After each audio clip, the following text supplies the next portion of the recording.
So yeah, everybody is granted that opportunity, I believe, to figure it out.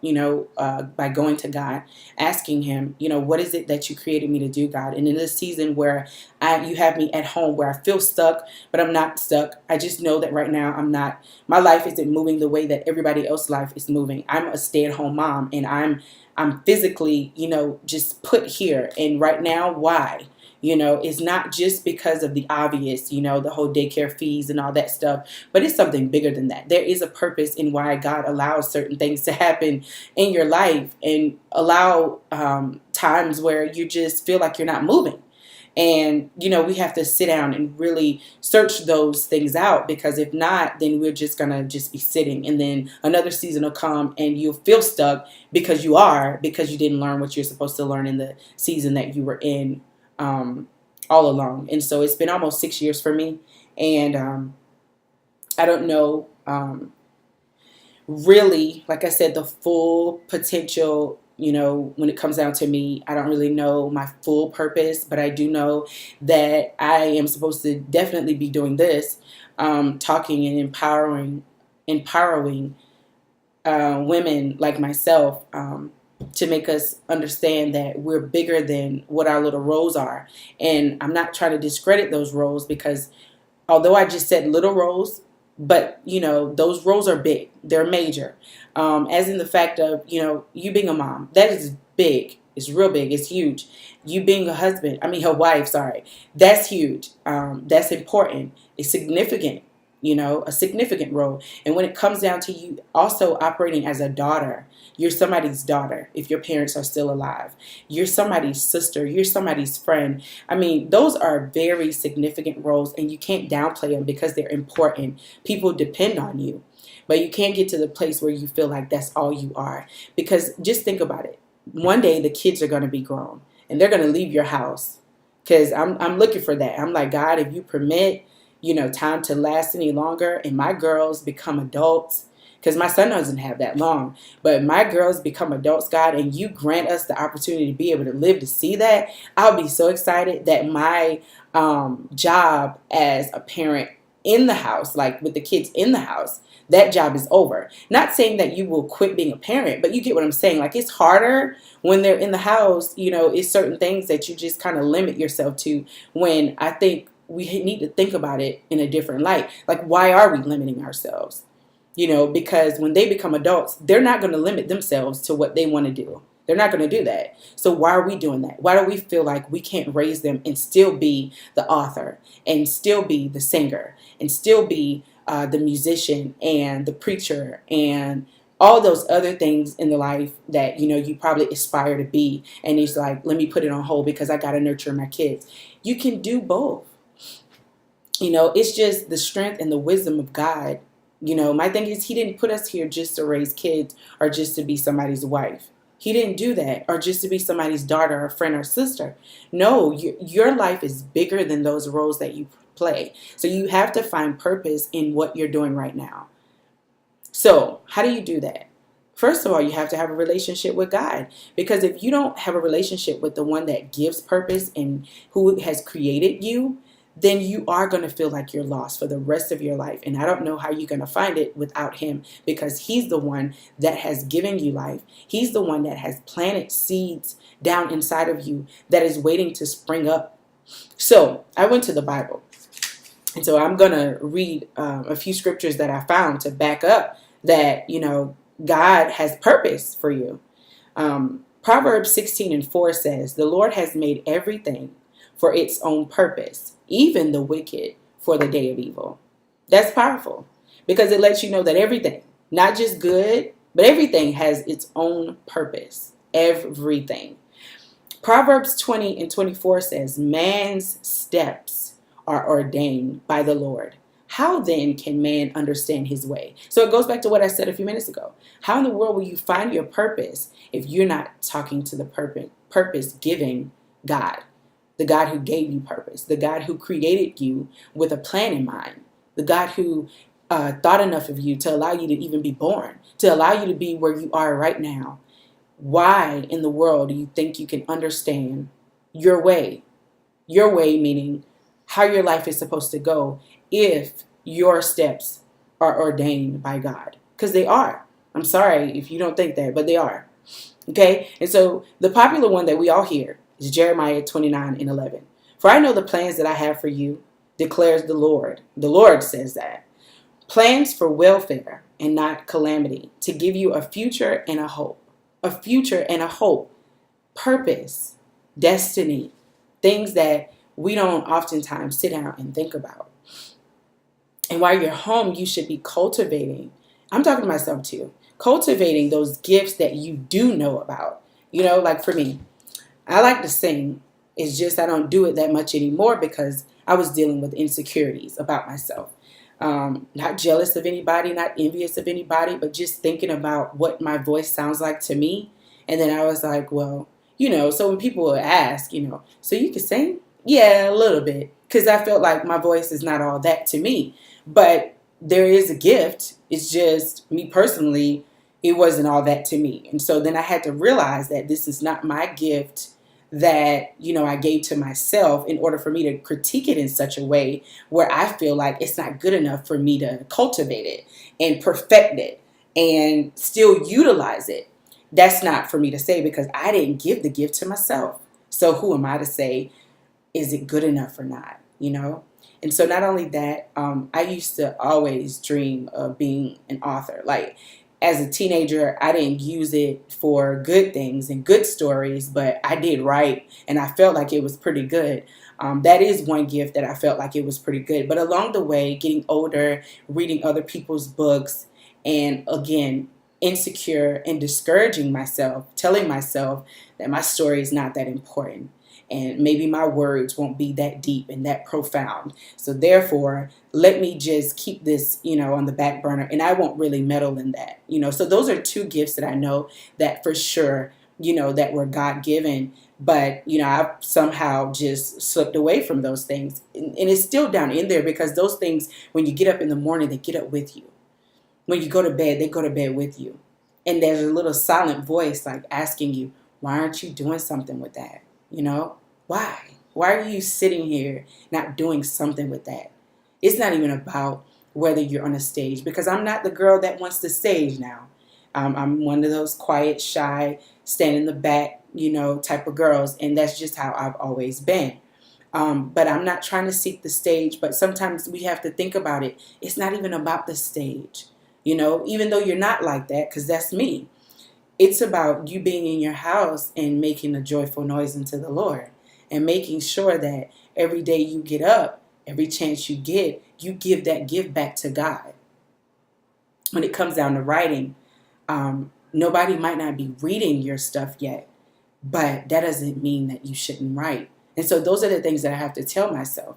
Like, no, you might not be published yet, but that doesn't mean you can't write. Like, you can still write, or type or however you see fit to do it. Why let those gifts lie dormant? Because when the time for God to allow you to fully blossom, at least you'll have something in your vault to go back and pull out and say, hey, you know what? I'm ready. Here's a book I've been working on for years. Here's a song I've been working on for years. But if you're sitting there with those things hidden inside of you because what? You're focusing in on the kids and not yourself. You're focusing in on maybe promoting your husband and not yourself. The devil is a liar. Like, you matter too. You have to find purpose in where you are right now. And I mean, like, for me, I used to feel guilty, like even thinking the thoughts of I'm in the shadows of somebody and I need to get out of the shadows. And it wasn't until not so long ago that I had to realize, like, Jen, you matter. You matter outside of these kids. You matter outside of this man. You can't think that you're validated just because you're somebody's mom and husband. You're significant with or without them. And it sounds harsh, but I'm really seriously letting you know, like, I love my kids. Oh, I love my kids. I love my kids. Anybody that knows me knows that I love my kids. And I love my husband, But at the end of the day, it's like, they don't have to be like, you can't consume yourself with those, people in your life like that. Because if something were to happen, you get to see like where your treasure really like lied. Like where your self-worth lied, And I'm not saying like, a mother that loses a kid or loses their spouse and stuff like while they're still young, and even when they're old, it doesn't even matter. Like death hurts anyway. I'm not saying that you shouldn't mourn and grieve, but it's like some people that you see, and I'm not judging them because I'm not there, but I'm just saying, but some people that you see, it just seemed like they changed and they died with the person and they never ever tried to live again. That's the thing that scares me about like giving myself so much to this time, like being home and it's just about the kids and it's just about my husband. Like I'm waiting for him to come home from off the road. It can't be like that. Like it's an anticipation for when God does complete this particular season in our lives where he's not away from us like that, because it sucks. But I'm not just going to sit here.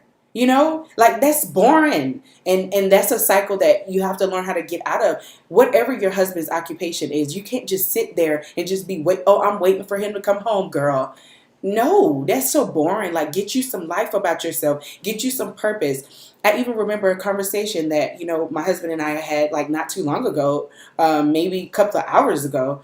And he asked me, what did we do today? And I was like, the same old, same old. And I'm just kind of tired of having that conversation. Like, I want to have something big to say, and not in a big way like, oh, I went on a cruise, because of course that can't happen right now. But I'm just saying, like, I got to have something to say where it was productive, more productive than just I did all the stuff that I was supposed to do as far as like my mommy duties and make sure everybody was clean and fed and homework was done. Like, it has to be bigger than that, something bigger.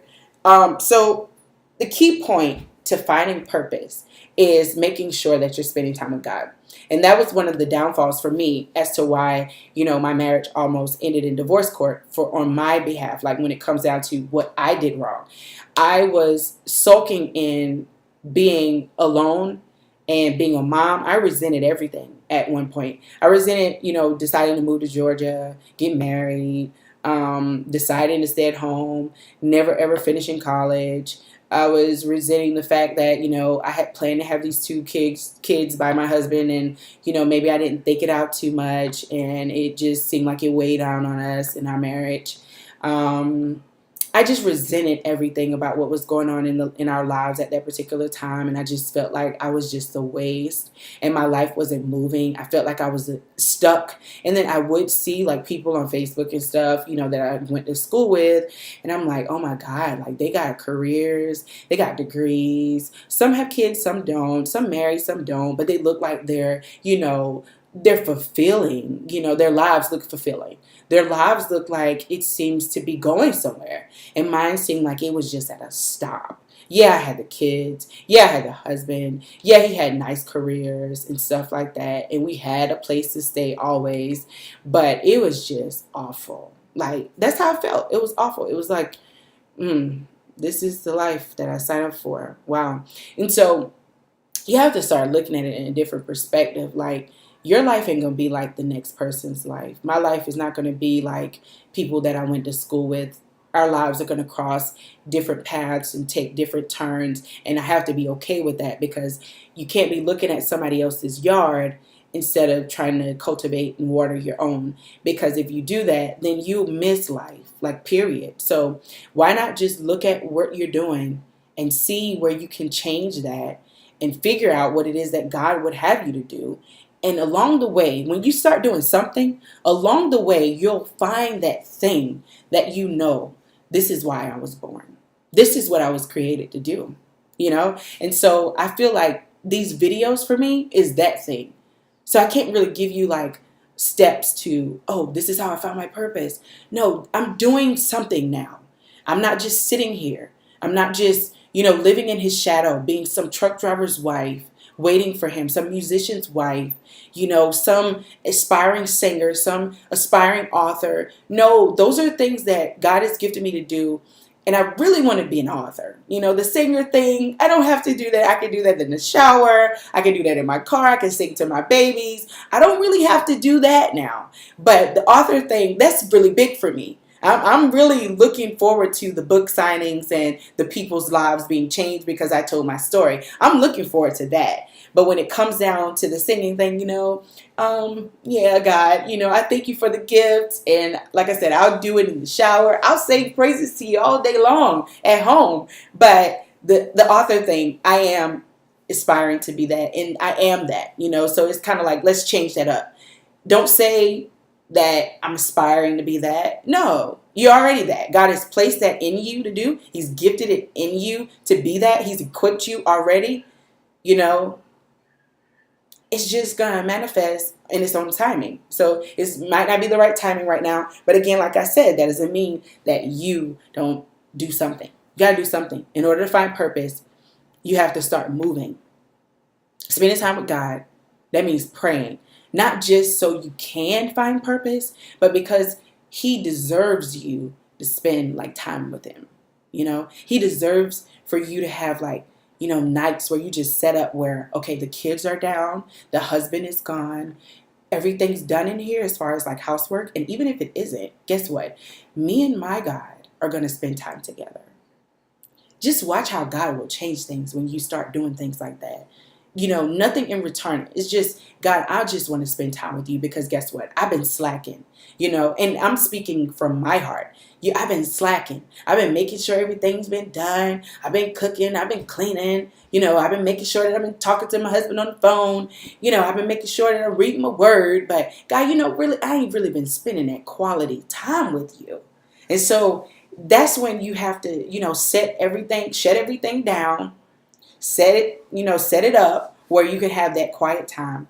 However you spend that quiet time with God, whether you play worship music or not, whether you lay on the floor or not, whether you sit in your bedroom or not, or you have a secret closet or something, whatever that thing is that that's special between you and God, do that and do it often, and the more you spend time with him, just saying, God, I'm here to seek your face daily, seeking him, that's when he'll begin to, I think, open up doors and open up your mind and your creativity to find out really what is it that, he created you to do. Excuse me. This hair is bothering me, so I'm just going to pull it back a little bit. So it's just about that, finding purpose. Like I said, starts with you spending that one-on-one time with your creator, with your God, the one that gave you the life that you're living and who has permitted you to be able to stay home. Because don't think it's just about your husband and your kids, like I've said earlier. It's bigger than that. There's a reason why you're home and you're not at some warehouse or at some corporate office doing God knows what. There is a bigger reason behind why you're home. There's something that God wants to place inside of you or pull out of you in order for you to be able to go to the next phase of your life, meaning whenever that time comes for you to get out of the house and go work, or if that's even your thing, because some of us who stay at home, we may never leave out of the house in a traditional way like other people. So I may never go into the hospital and work. I may never go into a plant and work. God, please don't let me go into a plant and work. No shade to anybody that works at a warehouse or anything like that. I'm just saying for me, I've been there, I've done that, and I really didn't enjoy it. And so I'm looking for the manifestation of those doors opening for me to be that author, to travel, to different book signings and maybe even churches to speak to the women, encourage them, empower them, talk to mothers and talk to teenage women, teenage girls, because that's my heart and my passion as well. So while we're just being obedient, getting up every day, making it our business to do something other than what we are used to doing to break our cycle, that's when we will stumble upon what it is that we feel that God is ushering us to do, as in what our purpose is, if that makes sense. So again, those scripture references, I'll read them again. Proverbs 16:4, Proverbs 20:24, Jeremiah 29:11. Hopefully something I've said will spark interest in you to begin to go on a journey to finding your purpose as I'm doing the same thing. Because, like I said, I'm not the guru, I'm not the master of knowing what, I'm supposed to be doing fully. I'm just doing something because I know that doing what I was doing was miserable for me, sitting around just, oh, yeah, I'm Mrs. Dobbins, that type of thing. That wasn't cutting it for me. Yeah, I got 3 kids, 2 beautiful daughters and 1 handsome prince, and blah, blah, blah, blah, blah. And so it's just the cycle of everyday, day to day life that was just so boring for me. And, we can make it about just, okay, I need more money, or you need a job where you're home all the time. And those things really ain't the issue, or isn't the issue. The issue is I need to find myself wrapped up, tied up, really soaked up with a whole lot of Jesus so that he can help me to be the woman that I'm supposed to be. Because there's a lot about me that I know that God really wants to, cultivate, and he wants to change, and he wants to remove some things that I'm probably not even sure that were there, to heal me so that I can be able to speak my story, share my story, and help others. Because he's not done with me yet. He's actually just getting started with me. And so I'm grateful for that and thankful for that. And so, again, prayerfully, something I've said has helped you. Subscribe, get other people to subscribe, and keep watching. But if nobody never watches, if nobody ever stumbles across these videos, I will still do these videos. Why? Because I need to hear the diary of a stay-at-home mom. And don't forget to make sure that you're making yourself first. That's what I will leave with you. Making yourself first. Meaning, I'm not saying like don't do stuff for your kids and your husband anymore. I'm just saying like taking time out for you. And people, put that like at the bottom of the barrel. Wives, we do that, and it's not good, because in order for us to be better for them, in order to be a good mom, in order to be a good wife, we have to make sure that we're spending time with ourselves, doing something that we know that we like doing. Once a week, twice a week, every day, however you see fit. But you got to make sure that you're getting that time in there with yourself. It's important. So spending time with God, definitely top priority. And after that, you need to make sure that you're spending time with you. Because if you don't do that, you'll see things beginning to unravel in ways that you don't want it to unravel. And it'll be nasty and ugly. So make sure that you do that, because I'm learning how to do that. I'm not permitted to do so much like outside of the house, but I'm able to make sure that my kids are in the bed at a certain time where it's peace and quiet in here at a certain time. And my son even said it the other day, because he's older. So he was like, "Ma, it's so quiet in here." And I was like, yeah, and that's a good thing. Those girls is quiet, they're in the bed, and now I can do whatever. And a lot of times, you know what I do? I cut my phone off on airplane mode, because that means I don't want to be interrupted by nobody. All day long, you had access to me, and if you wanted to talk, you could have called me. And if I didn't answer you when you called me, that means I didn't want to talk to you. So therefore, right now, this time, usually they're down by 8:30, no later than 9 o'clock on a good week. And I try to make sure I make that a habit, because I need time to recuperate from the day. Whatever went on that day, I need time to just have it quiet, whether it be candles or not, music or not, TV or not. It's just me. I don't have to do anything. It's just they need to be in a bed sleep, because I need that time for me. So make sure that you're doing that. Don't let nothing or no one make you feel guilty for having that, because you need that. And if you're able to get outside of the house, you have a babysitter, or your husband's, locally working and he's home, make sure that, things are in place where you can just leave and exhale and unwind. Because if not, you're going to be overworked and you're not going to be a happy mom or a happy wife, and nobody's going to be happy if you're not happy, because you do set the tone of that house. So make sure you do that, and enjoy, you guys, this video. I hope you enjoy, and thank you for watching. And like I said, if nobody never watches, at least I'm going to be watching, because I'm the one doing the video. So anyway, till next time.